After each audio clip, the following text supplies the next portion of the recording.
Wes Huber, fantasypoints.com. Let's talk about Rachaad White. So this is a kid whose career really didn't take off early until the 2016, his age 17 season. He had some injuries the year prior, and so it wasn't until his final year of high school that he really took off and put up over 1,300 yards rushing, 770 yards receiving, with 38 receptions. But it wasn't really enough.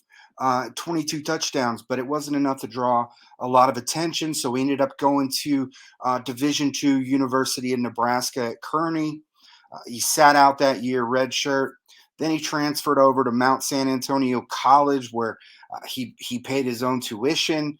He was there for 2 years. His big season there, 2019, he was 20, 1,200 yards receiving. He caught another 25 balls. He transfers over to Arizona State, and that's where he really cemented his status for the player that we see now. And he posted 452 yards after the catch last year, which was the fourth most in the FBS by a running back.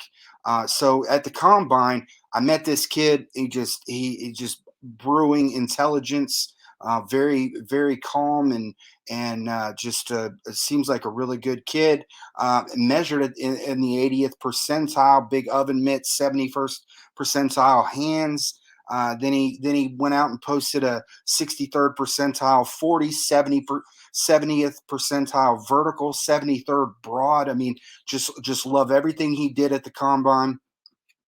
So let's be clear here. He carried the ASU offense on his shoulders last season. They have Chip Trainium, a guy another running back on the roster. He just transferred over to Ohio State. He was one of the highest recruited players that Arizona State's ever had, and he was reverted to basically a backup role behind White. So for a taller back, Rachaad, he avoids running high, which I love that. He anticipates contact very well. He utilizes his vision over wiggle, and he has these subtle speed shifts that he uses to catch defenders off guard. He had, like I said, the explosive vertical and broad jump measurements. Those are visible when he's hurdling defenders. I mean, he's essentially an embarrassing hurdle waiting to happen for defenders trying to tackle him low. At least 10 forced missed tackles on successful hurdles in his last season at Arizona State. He has some outstanding patience when running behind pull blockers. And he puts a lot of trust into that blocking. He runs with his eyes focused on his available gaps and on closing safeties. He takes advantage of any mistakes in gap integrity, and he uses his eyes to manipulate defenders into abandoning gaps so that he can attack. And that might be his best trait, is manipulating defenders out of their gaps on those outside in one cuts. And that's and the blocking scheme that he did, his best work was inside zone. He also did well with counter as well. So we want to see him get into both of those in the NFL, get into a system where he can tap into those. He was blessed with a full variety of blocking schemes and uh, mesh point considerations with read option RPO. He doesn't have the thickness of a Brees Hall, but he does offer better balance. It didn't really hit his rushing size stride until week 5. So, that was a little disappointing. And he's not the type of back that sets out to deliver violence. He's not a power back despite his size.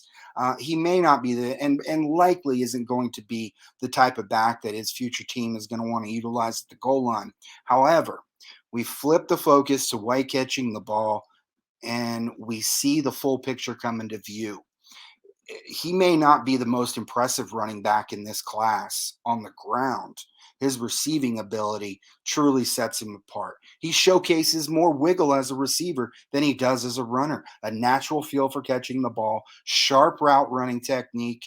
You just can't put a linebacker in coverage over him.